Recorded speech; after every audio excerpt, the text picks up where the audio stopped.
So in this unit, we're going to be learning about how to control congestion in networks. You already know about something called flow control.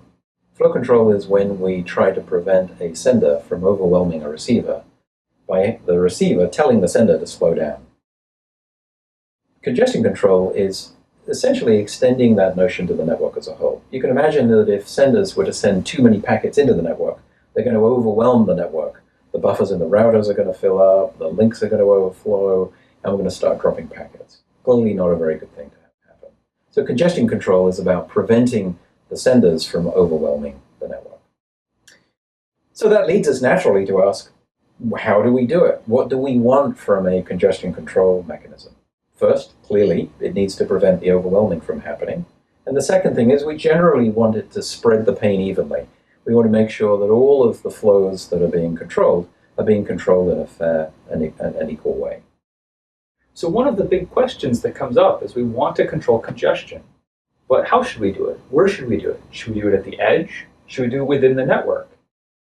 Well, if you follow the end-to-end argument, right, the strong end-to-end argument, you would say that we want the network to just forward packets. We want the intelligence to be at the edges.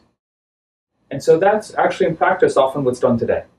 So in this unit, we're going to talk about TCP and how TCP controls congestion.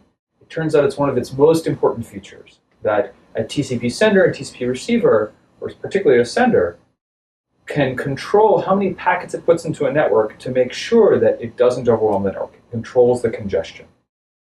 And so it's this end-to-end approach, leaving the inside of the network simple. And it turns out you can just do it at the edge, and it turns out you can do it very, very well.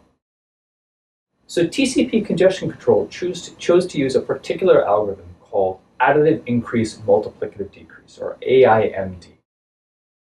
And it turns out that this algorithm has a bunch of really interesting properties when you actually look at how it behaves in even very large complex networks with millions of flows competing. It has some very nice stable properties that allow it to control congestion well, and also in a fair way.